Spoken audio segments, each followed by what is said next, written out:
گے تب. لیکن آج کا ماحول ہم خود بھی قرآن پڑھنا نہیں جانتے, اپنے بچوں کو بھی پڑھانا نہیں سوچتے. ارے ہم نہیں پڑھ پائے تو اپنے بچوں کو ہی پڑھائیں.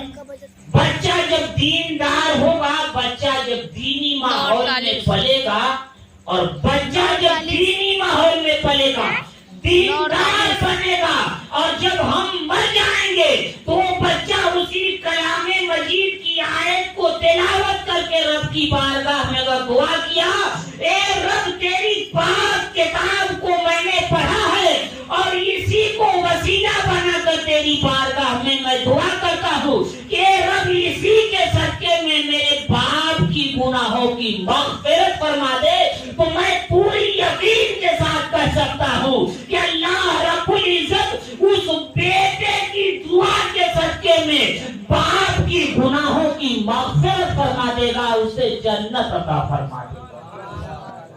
وقت نہیں ہے ورنہ میں بتاتا. حضرت موسیٰ علیہ السلام کے زمانے میں ایسا ہوا تھا کہ ایک باپ تھا, بڑا گنہگار, بڑا پاپی تھا, لیکن بڑا گنہگار تھا, لیکن اس کی بیوی حاملہ تھی. اس نے اپنی بیوی سے یہ نصیحت کیا تھا کہ اگر میں مر جاؤں اور اس سے بچہ پیدا ہو تو اسے دینی تعلیم سکھانا. دینی تعلیم اسے سکھایا گیا تھا, اور پھر وہ گنہگار جب مرا تو اس کے اوپر جہنم کے عذاب مسلط کر دیے گئے. جہنم کے عذاب مسلط کر دیے گئے. اور جب وہ بچہ 60 سال کا ہوا اور جب استاد نے اسے کلام مجید کی ایک آیت کی تعلیم کی, یعنی سب سے پہلے پڑھانے والا شخص یہ کہتا ہے کہ بیٹا پڑھو بسم اللہ الرحمن الرحیم, یہی نہ کرتا ہے. پڑھائی کی شروعات اسی سے ہوتی ہے. یہ کلام مجید کی ایک آیت ہے. جب اس بچے نے اس چیز کو پڑھا تو استاد نے کہا کہ کل تک کا سبق یہی ہے, اسی کو یاد کر کے آنا. گھر پہ گیا, بار بار یہی آیت کو رٹتا تھا, بار بار اسے پڑھتا تھا, اور اس کے باپ کے اوپر جہنم کے عذاب مسلط تھے.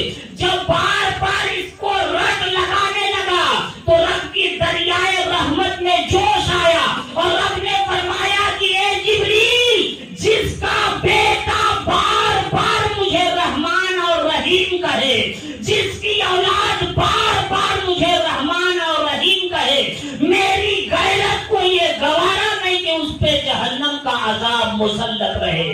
جا اس کے بیٹے کی رحمان اور رحیم کہے جانے کے صدقے میں نے اس کے باپ کے پورے اگلے پچھلے گناہوں کو بخش دیا. جا اسے جنت کی خوشخبری سنا دے. اللہ اللہ یا رسول اللہ, یا رسول اللہ, زندہ باد.